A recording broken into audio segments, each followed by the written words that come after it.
Ulitin ko, iiwan ko sa inyo at hindi ako magbibigay ng opinion ko. Kanya-kanya tayong desisyon. Kung tayo ba ay susunod kay Pangulong Duterte o hindi. Pero isa lang masasabi natin, seryoso si Pangulong Duterte sa kanyang sinasabi na we demand. That's the main issue here. We demand from our congressmen. Yung issue ng kaso-kaso, ano lang ho yun? Ito ho, ano lang, diversionary para hindi pag-usapan. Hindi naman sa Twitter ngayon na pinag-uusapan yung kaso ni Pangulong Duterte na alam naman natin walang kahihinatnan yan. Wala ho yan. Yan ho ay para lang sumikat sila para sa susunod na namang eleksyon. Sila ho ay sikat pa rin. Sa totoo lang, kayong mga makakaliwa, booking na kayo.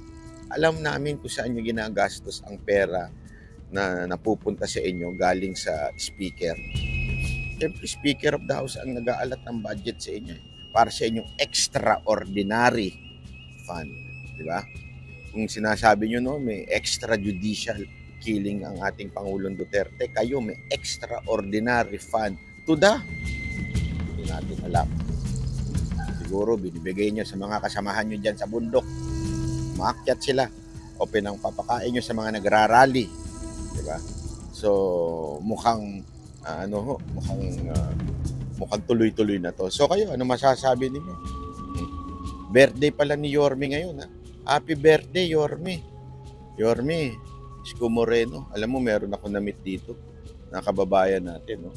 Ayun, kasama ni Mocha. Ayun. Ayan. Yorme siya.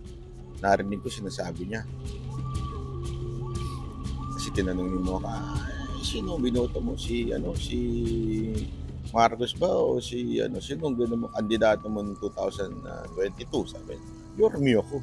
Ganda na sana ngayon ng Pilipinas kung si Yorme. Kasi tama nga naman, bilis kilos si Yorme. Yan ang isang bagay kay Yorme. Mantakin mo yung 3 taon niya bilang mayor, ang dami niyang nagawa. Oh, by the way, congratulations din. Kasi I think pasok siya sa top 1 to 6 ng senatorial survey. Sana nga, malaking bagay pagpapasok si Yorme sa Senado. Grabe. So, June Hensley, salamat. Nagkakape kami dito. Meron na akong pangkape. Thank you very much. Andiyan na yung pagkain? Andiyan na? Naku, doon na yung pagkain. Bago ako magpaalam, papakita ko mo sa inyo yung pagkain. Masarap itong in-order ng nila Mocha. Andiyan na? Masarap? Masarap? Parang ako. Masarap. Ito. Nakalive ako. Ito. Oh, lupit to. Tapos may kape. Oh. Tapos si Madam, Pak! Oh, Japanese. Oh. Pero Pilipina yan. Oh, ito pa. Oh, ito din. Oh. Ohayo gozaimasu. Konnichiwa na. Kuro-kuro ke. Sarap, di ba? Ayan. Sige na, paalam na po. Kakain muna ako. Magkakape-kape muna tayo. Bye-bye. Kita-kits ulit. Anyways, nagsasalita si PRRD ngayon, mga bossing. Tingnan nga natin kung ano yung kanyang sinasabi. Mabilis lang. To conduct, we should set the parameters of where we can travel, where we can sail north going to south and south going to west, na merong sufficient guidelines, sufficient parameters, and sufficient warnings if we intrude into or violate the rules that we abide by in a formal talk. Kung wala yan, ganito talaga ang mangyari. And one day, it will just explode. I don't know what would happen. I would not speculate. I am not mahirap. I cannot preempt the president of what he will do. Ako, alam ko ang gawin ko. But since I am not the president and I will not venture to offer any solution there.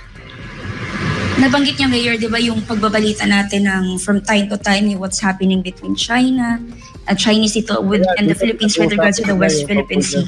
Will this further aggravate po itong sinasabi natin na hindi pagkakasunduan o yung between the Chinese and the Philippine people? But we cannot go to war against China. We will be defeated immensely, tremendously. As a matter of fact, there will be a lot of dead Filipinos if things go out of hand.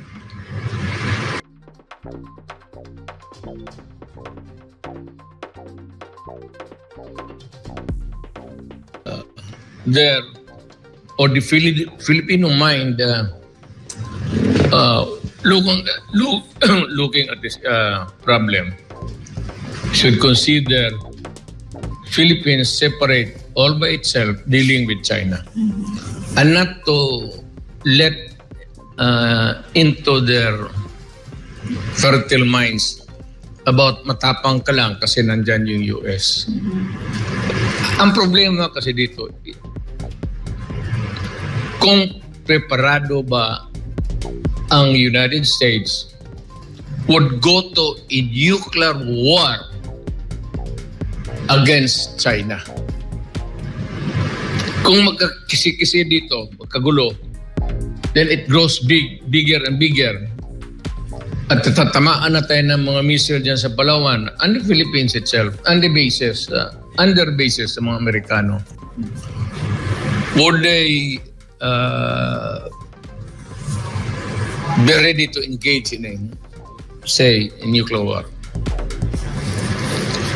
Kung ang Pilipinas lang ang rason, para sa akin malabo. Ay, kung pustahan pa ito, masyadong maliit ang pusta dito para mamatay tayong lahat. A nuclear war is a nuclear war. And it's no gainsaying by saying that it will not affect everybody. It will affect us because we're a poor country, poorly equipped with weapons. We cannot match the firepower and the lethal things in the hands, or the weapons in the hands of China. We should be thinking of that. Huwag na natin isali na matapang tayo, or we can kakasa tayo dito, we can insist on a free hand in choosing the routes, where to pass, where to sail. Kasi mahirap yan. You are dependent on somebody else. It would be better to talk as Philippines with China as China and find out how far we can solve this problem.